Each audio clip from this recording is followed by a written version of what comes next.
ಈಗ ಒಂದು ಉಪನ್ಯಾಸ ಕಾರ್ಯಕ್ರಮ ಇದೆ, ಮಾರ್ಕ್ಸ್ ಮತ್ತು ವಿಜ್ಞಾನ ಅಂತೇಳಿ. ಆ ಉಪನ್ಯಾಸ ಉಪನ್ಯಾಸವನ್ನು ಪ್ರೊಫೆಸರ್ ಸವ್ಯಸಾಚಿ ಚಟರ್ಜಿ ಅವರು ನೀಡಬೇಕು ಅಂತೇಳಿ ಕೇಳ್ಕೊಳ್ತೀನಿ. I would like to welcome Professor Savyasachi Chatarji to deliver the deliver a lecture on Marx and Science. English ಅಲ್ಲಿ ಇರುತ್ತೆ ಉಪನ್ಯಾಸ, ಹಾಗಾಗಿ ಅರ್ಥ ಆಗುತ್ತಂತ ಅನ್ಕೊಂಡಿದೆ.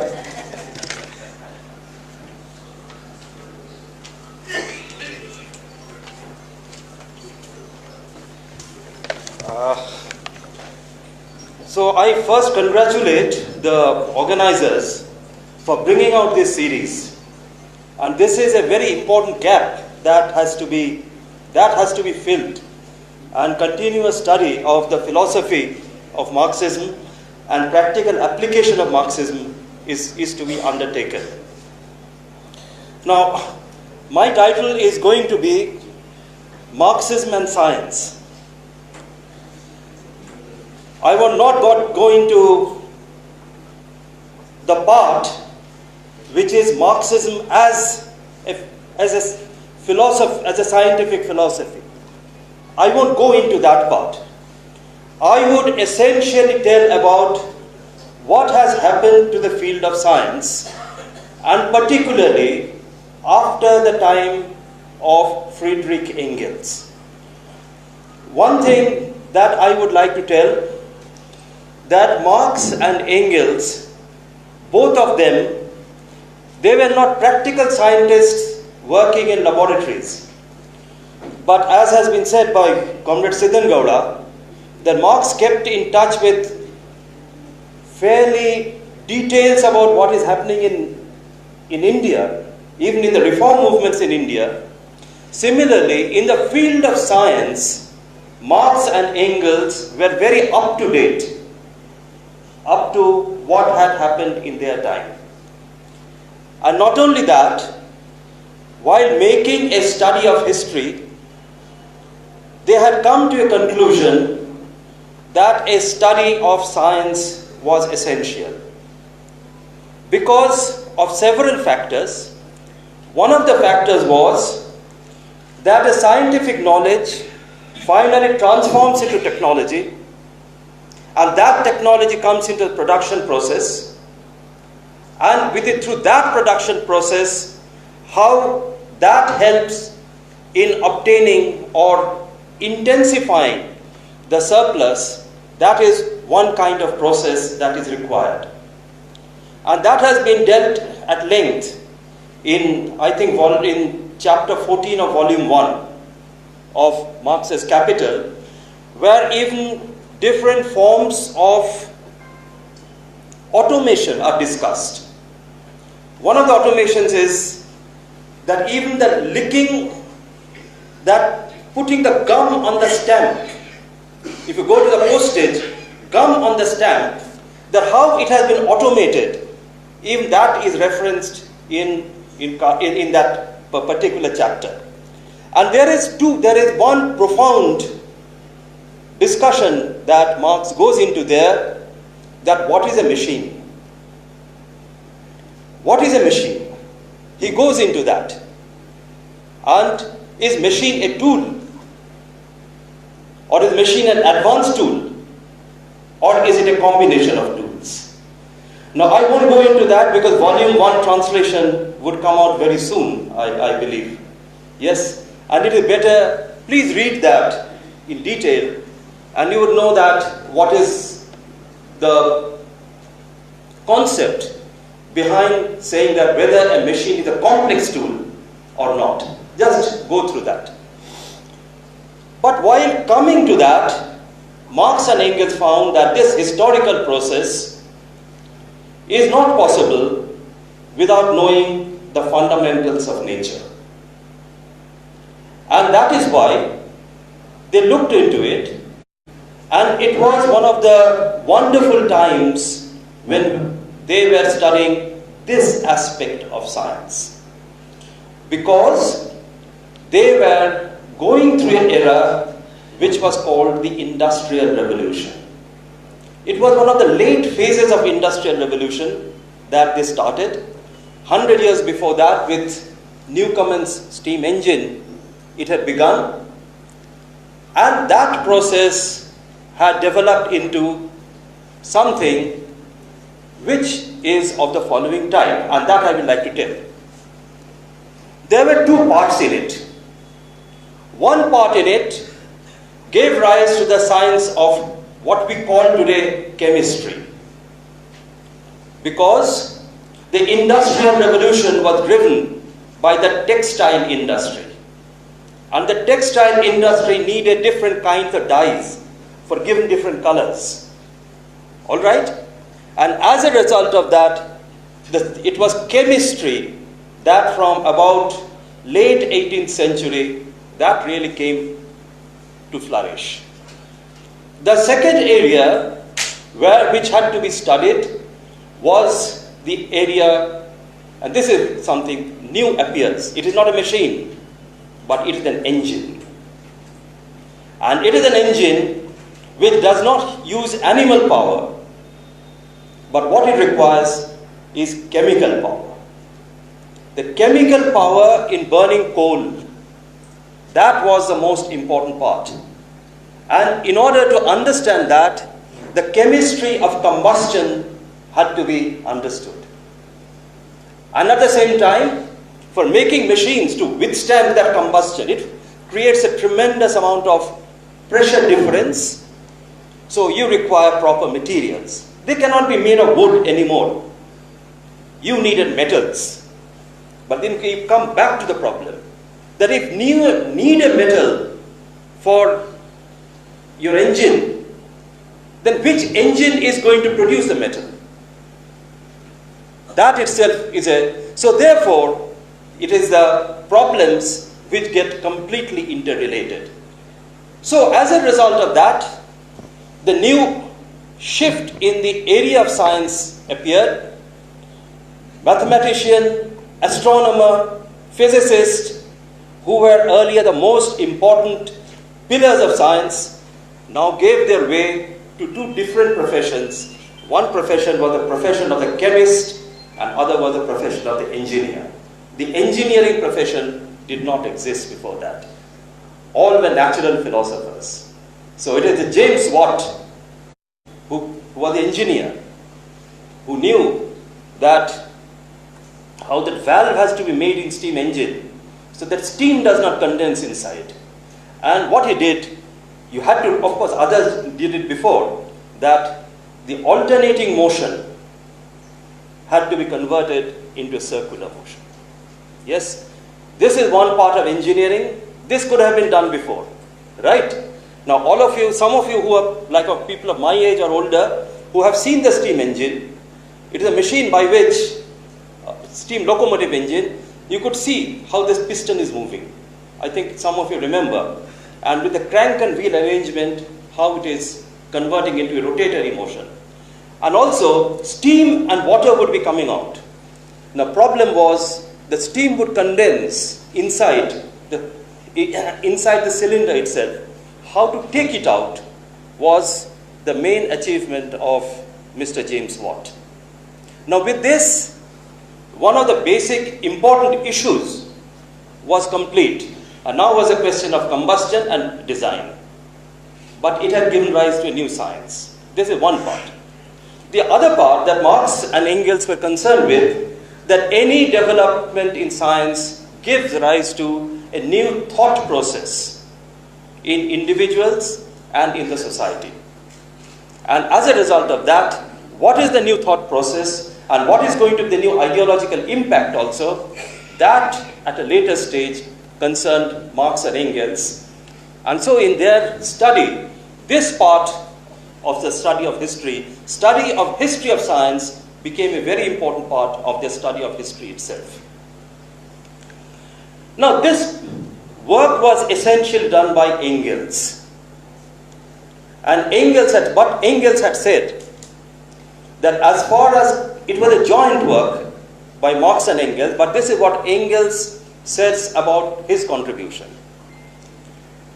He says that contribution, essentially he says the structure of Marxism was completed by Marx himself.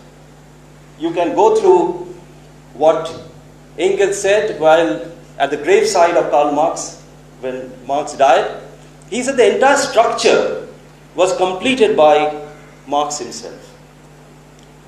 But there were certain gaps which had to be filled in terms of supplementing through evidence. He says that was the part which was done by Engels. And that is why Engels never claimed it as Marxism-Engelism. He always labeled himself as Marxism. But Engels' part was very important also. And to come back again, Engels had said, whatever I had done, Marx could have done it himself.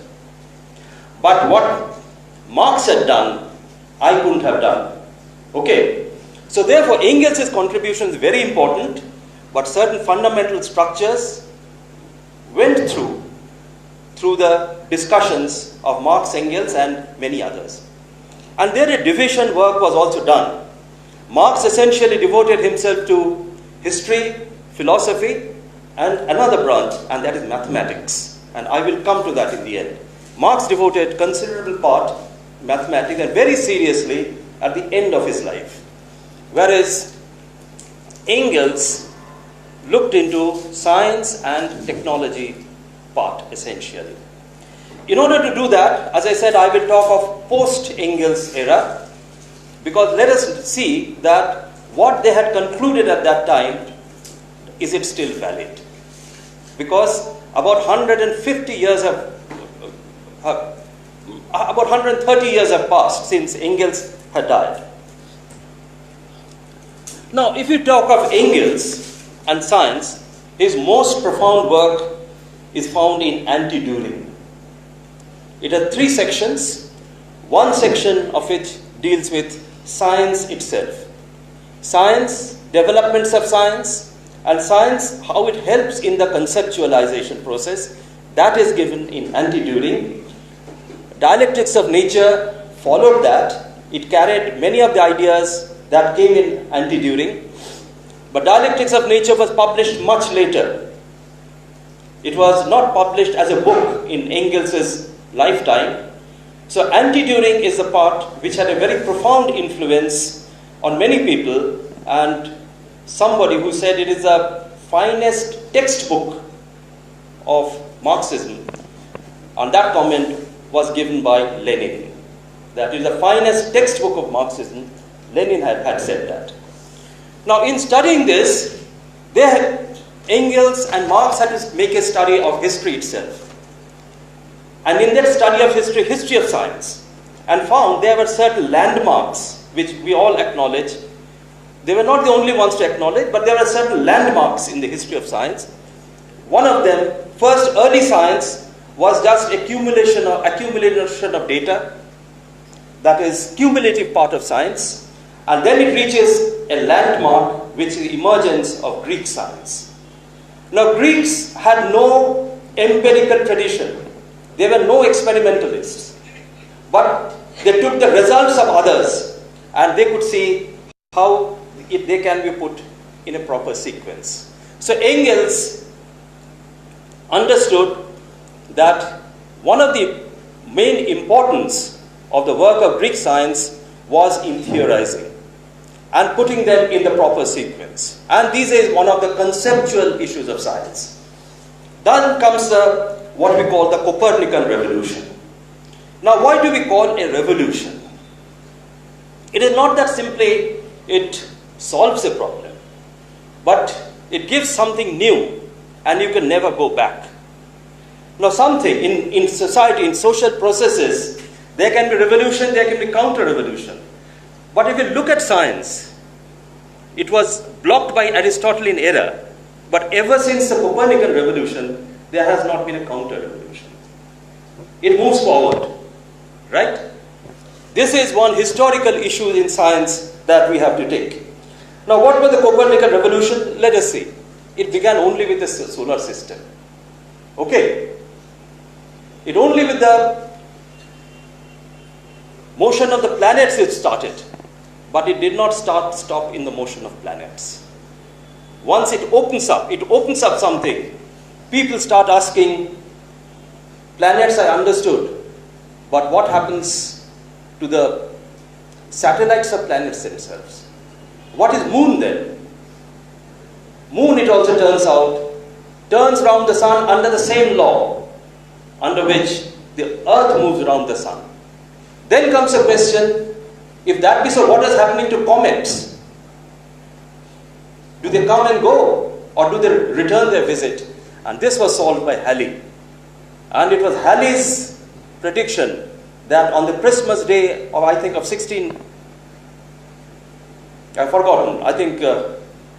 18th century, mid-18th century, that the Halley's comet is going to return. Halley was dead by that time. But he had predicted that in London it would be viewed on such and such date, and it returned. Okay. So this was the final triumph of Newton. Newtonian mechanics could never be ignored after that. Newton explained all the Kepler's laws, but not only that, science not only explains, it also has a predictive power. And this predictive power, and in order to make the prediction, you do not have to make a new theory. Every phenomenon does not need a new theory. But the fundamental theory, if you are able to explore, you can get dovetailed with each other, and this predictive property comes in. Now, Industrial Revolution part I've told. This year, 2019, is declared as the International Year of Periodic Table. And this is the periodic table which classifies. Here on this side, you can't see perhaps, this is the periodic table, because 150 years ago, Mendeleev, for the first time, could classify elements in terms of their properties. They repeat itself. This is a very profound discovery. Now, why is it profound? Because it was made at a time when even the distinction between elements and compounds were not very clear. Not all elements were known either. Mendeleev did it on the basis of only 33 elements. Because the elements that had been known to us for a very long time, centuries, are not too many. Elements that have been known to us from very long time are iron, copper, silver, and gold. These are the mercury and sulfur. Mercury, as you know, is used in Ayurveda. Okay, and sulfur. So only 5 elements. If you went back about 600 years ago, we would be limited by only 5 elements. That others are elements we didn't even know. Oxygen was not known, hydrogen was not known, etc., etc. Now, with the primitive understanding of only 33 elements, according to their properties and atomic weights, as Mendeleev tried to put, we found that the properties repeat themselves after a certain steps. Why does it happen? No one knew. Okay, and it required only 1930 for the completion of the 20th century revolution, to which I will come, to understand the entire periodic table, and not only that, to predict that there can be not more than 150 elements. There cannot be more than that. For example, we know today that there are 118 elements. Naturally occurring are only 92. All others are artificial. But you may ask, why 118? Why not 1118? There are some profound scientific reasons which do not allow anything more. And that was to be known only by 1930s. So, this was one. Secondly, there were big strides, though not so dramatic, that were taking place in the field of biology. By Copernican time, during the Copernican revolution, by Harvey's work on blood circulation, we started to understand. Then comes microscopy, and in Engels' time, something which really attracted attention was the discovery of the cell, structure of cell, and that most of the elements, most of the organisms were multicellular, and their cell organization were different depending upon the kind of organism that you're looking. For example, our cell organization in the skin is very different from the organization inside the muscles. That's one thing. Now, there was another thing that was coming up in biology, and this is very strange. Very strange in the sense, if nature exists like that, it exists. It is strange to our thinking. Now, Newton had introduced one thing. First, most important concept is called the universality in science. That the laws are universal, depending, irrespective of the observer.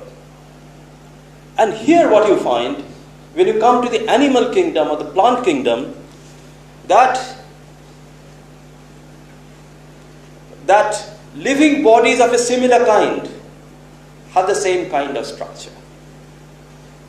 That is universal. Human beings, they must have a nose, not two noses, single nose, two eyes, not four legs. So, a certain structure in the development and division of the animal kingdom and the plant kingdom was also taking place. Now, this was an idea that was there in the Greeks also, that there is a certain pattern and there is a certain kind of a structure. Now, but this is getting a more profound form with further details. In biology came the theory of evolution. After that came the Mendelian genetics, but it was not known in Engels' time. It was not known because Mendel wrote that paper. He wrote only one single paper. Nobody read it till 20 years later. So this was the level in which it was there. And in physics, apart from heat engines, electricity and magnetism had just appeared. Okay. So this was the level at which they were there. And from there, what does Engels write? Engels writes the following, that how is science going to grow? Is it going to stop there? That whatever we have learned, is it going to stop? He says that no. He says population increases. He gives an analogy with population increases in relation to the number of the last generation. That whatever was the number in the last generation, population growth will depend upon that. Science advances in relation to the total amount of knowledge bequeathed to it by the last generation. How far we are going to advance in the next 20 years depends upon how much we have advanced today. All right.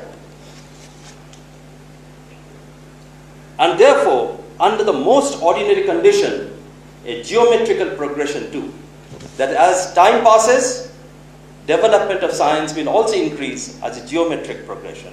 That is, exponential growth will take place. And what is impossible in science? So this is one of the fundamental factors. What is impossible in science means that the world is knowable. Here's a question. But the limits to which you can know are to be determined by what you know already. This is one of the fundamental premises. And this is what in Anti-Turing Engels had gone, and he says that how much you go is on in which direction you go, it will be determined by a correlation of forces. Science will allow you to go. Science needs a lot of imagination. Many of the things, it is not that you just empirically you find. Lot of imagination. Laws of Newton just is not empirical data, but understanding the empirical data and coming to the fundamentals. But to coming to the fundamentals also, you do not have what can be called absolute freedom. Nature has determined, and your freedom is your freedom to learn about nature. It is not the absolute freedom that you can do anything and tell anything about nature, but freedom gives you the freedom to learn about nature. and the freedom is given to use the techniques that you have developed. So he makes a fun of doing that you could go in any direction. And this sarcastic statement is this: viewed thus, freedom consists in rational judgment pulling a man to the right, while irrational impulses pulling him to the left. And in this parallelogram of forces, the actual movement proceeds in the direction of the diagonal. He makes fun about one of the laws of decomposition of forces in mechanics, which he says, in order to make imagination, it doesn't mean that you have the freedom to make irrational imaginations. Your imaginations should also be based on what is there in nature. And finally, he says, freedom does not consist in any dreamt of independence from natural laws, but in the knowledge of these laws and in the possibility this gives of systematically making them work towards definite aims. Now with this, let us say what happens in the post-Engels era. We knew of electricity, magnetism, everything, electromagnetism, and ideas were emerging that forces of nature, they can be unified. But problems come up. Most unknown, uncertain, unanticipated areas. That come up in areas like, these are some technical words I have to use, and maybe an interested reader can read up. Discrete nature of spectral lines with electromagnetism of Newton or Maxwell could solve. Black body spectra that heated objects change their color, or etc., could not be understood in terms of Newtonian ideas. Discovery of electron, when we heat an object, we see it getting red and then white. Okay, so why not blue? This could not be explained. A shock came with the discovery of the electron. People had thought that an atom is indivisible, but inside the atom there is an electron sitting there. Following that discovery of the nucleus, that if an electron is going around the nucleus, how is it an atom stable? And molecule formation. With such a thing, molecules can never form. And we know molecules are there, we are made of molecules. So none of them could be explained in terms of Newtonian and Maxwellian understanding. So there had to be a revolution in the thought. It was a revolution in the thought process. But this revolution had to come on the basis of existing data. And they were the discovery of quantum mechanics and relativity, and the revolution in physical world was complete by 1930, when relativity and quantum mechanics got combined. The fundamentals of atomic science and molecular science were thus complete. So chemistry gets explained. We can now know that what are the molecules formed. Properties of why solids are formed, they get explained. But question is, how does life come? We know we are formed of molecules, but why is a certain copper doesn't have life? Why that iron doesn't have life? But we have life, right? What is that special that is there? Now, to summarize, this revolution in physics is essentially to understand the atomic phenomena. And that is complete. And the nature gives us certain quantities. These are called the fundamental constants of nature. We cannot change them, we cannot make them. Nature has given. Quantum theory gives a Planck constant. Theory of relativity gives the constancy of the speed of light. Electronic charge and electronic mass, we cannot change them. These are fundamental constants. And gravitational constant G, that will determine how we go around the sun, or galaxies, stars in the galaxy move around the center of the galaxy. And Marx had said about the progress of science, he had said that where speculative ideas end, the real science of the real world begins. Once you know that I have made enough speculation, but now I have to make a test, and there my speculation ends, and the real science of the real world will then begin. When the speculation has to contend with what the nature gives us. That is the real science. And he said, it is not possible to get this unless it is not the place for the timid. You should not be afraid of expending labor in climbing the hills so that you can ultimately see the sunshine on the summit. It is not for idle speculations. It is real work, and it has to go and continue and so on. And it is at a certain juncture, certain levels of identifications are going to come. Now, much of this has been written in Engels. Now, here is a question. Suppose I don't know Marxism. Will science progress or will science won't progress? History says that most of the scientists have progressed in science without knowing Marxism. Okay, but Marxism gives a certain systematic understanding of it, in my opinion and through my experience, and there are certain areas, these understanding of dialectical understanding through Marxism has shown us a certain, I'll take 5 minutes only, okay, shown us a certain way, and that is in the field of biology. For it is said in Dialectics of Nature, Engels says, only one thing remains to be done here to explain the origin of life from inorganic nature. It is not as scientists who did the laboratory work, but who knew the results of science and could thus systematize that finally we are all made of molecules, but then from inorganic matter, how that life, organic life, developed. And how long will it take for us to understand? And about that, Engels writes, but chemistry should achieve overnight what nature herself, even under very favorable circumstances, could in doing on a few planets after millions of years. That would be demanding a miracle. That is what nature has developed for millions of years, and we just understand a few hours, a few years. Don't expect such miracles. As Marx had said, it is not for the timid.